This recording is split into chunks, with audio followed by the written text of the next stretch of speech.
দুনিয়ার কাজ ভালো লাগে, দুনিয়ার মহব্বত তার কলজার মধ্যে এমনভাবে ফিট হয়েছে, দুনিয়া যা করে সব মজা লাগে।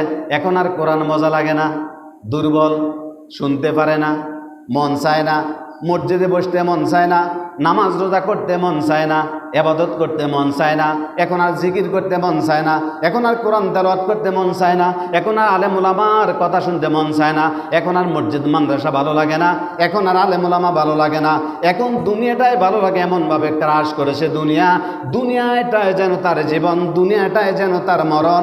দুনিয়া নিয়ে মরতে রাজি মুসলমানের সন্তান, দুনিয়া নিয়ে বাঁচতেও রাজি।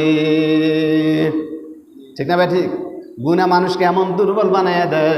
আমরা তো মনে করি কোরআন শুনলেও কি হবে, না শুনলেও কি হবে, পুরানা কথাগুলো তো এইগুলো তো আমরাও জানি। এই কথা বলে বলে অনেকে আলোচনা শুনে না, কি জানে আজ পর্যন্ত সূরা ফাতিহাটাও তো ভালো করে শিখলে না, জানি বলে ঘুরো। আজ পর্যন্ত 5 ওয়াক্ত নামাজ পড়াটা শিখলে না, আজ পর্যন্ত 5 ওয়াক্ত 5 বার মসজিদে এসে আল্লাহর কুদরতি পায়ে সেজদা দেওয়ার অভ্যাসটা তো মুসলমানের সন্তান করো নাই। ঠিক না বে? ঠিক। আল্লাহ পাক দুর্বল বানায় দেয়। তাইলে গুনাহ মানুষকে কি বানায় দেয়? দুর্বল বানায় দেয়। আব্দুল্লাহ ইবনে আব্বাস রাদিয়াল্লাহু তাআলা আনহু বলেন, মানুষকে এমন দুর্বল বানায়, তখন তার দুনিয়াটা করতে গিয়ে, পরিচালনা করতে গিয়ে তখন আর দুর্বল হয় না, দুর্বল ভাবে না। যখন দিনের কোনো কাজ, কোরআনের কোনো কাজ, হাদিসের কোনো কাজ, আল্লাহর কোনো কাজ, নবীর কোনো কাজ করতে যায়, তখন এই মনের মধ্যে দুর্বলতা এসে যায়। তখন কি এসে যায়? দুর্বল এসে যায়। এবার চলেন 4 নাম্বার ওয়াগাইফাম ফি রিজকিন। আল্লাহ রাব্বুল আলামিন যে গুনাহ বেশি করবে, আল্লাহ রাব্বুল আলামিন তার রিজিক কমাইয়া দেয়। এই রোগটা কিন্তু অনেক বেশি এখন, ঠিক নেই? একদিন চিন্তাও করে না, কেন আমি এত খাইতে পারি নাই। আগের দিনে মানুষের যত খাইছে, এখনকার মানুষ এত খাইতে পারেনি। আগের দিনের মানুষের সৎ আছিল, কথা ঠিক না ভাই? ঠিক। ওই এটা জানার কথা।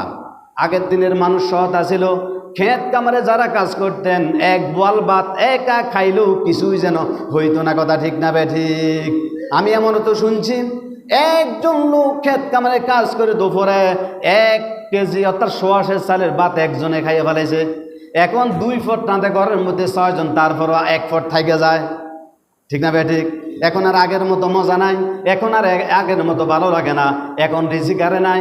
আগের মানুষের সৎ ছিল, আগের মানুষের সকলগিরি করতেন না, গিবত শেখায়ত করতেন না, মানুষকে হিংসা করতেন না, মানুষের সাথে হিংসুক্ত করতেন না, মানুষের সাথে খারাপ আচরণ করতেন না, মানুষের হক নষ্ট করতেন না, বোনের হক নষ্ট করতেন না, বাবার হক নষ্ট করতেন না, ভাইয়ের হক নষ্ট করতেন না।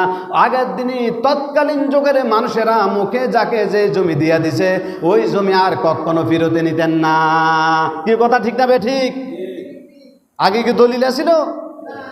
আগে মুখে বইলা দিছে, আমার মেয়েটাকে বিবাহ দিয়া দিবি, তোকে আমি 4 ঘন্টা, ওই 4 ঘন্টা জমি তোকে দিয়ে দিলাম, গ্রহণযোগ্য হয় নাই। শেষ, আমাকে 1 মণ দান দে, আমি তোর ওই 1 ঘন্টা জমি দিয়ে দিব। এত সৎ ছিল, মুখে যেটা বলতেন এটা অন্তরও ছিল, এটা কাজে কর্মে পরিণত করে দিতেন। এই জন্য আগের মানুষ সৎ।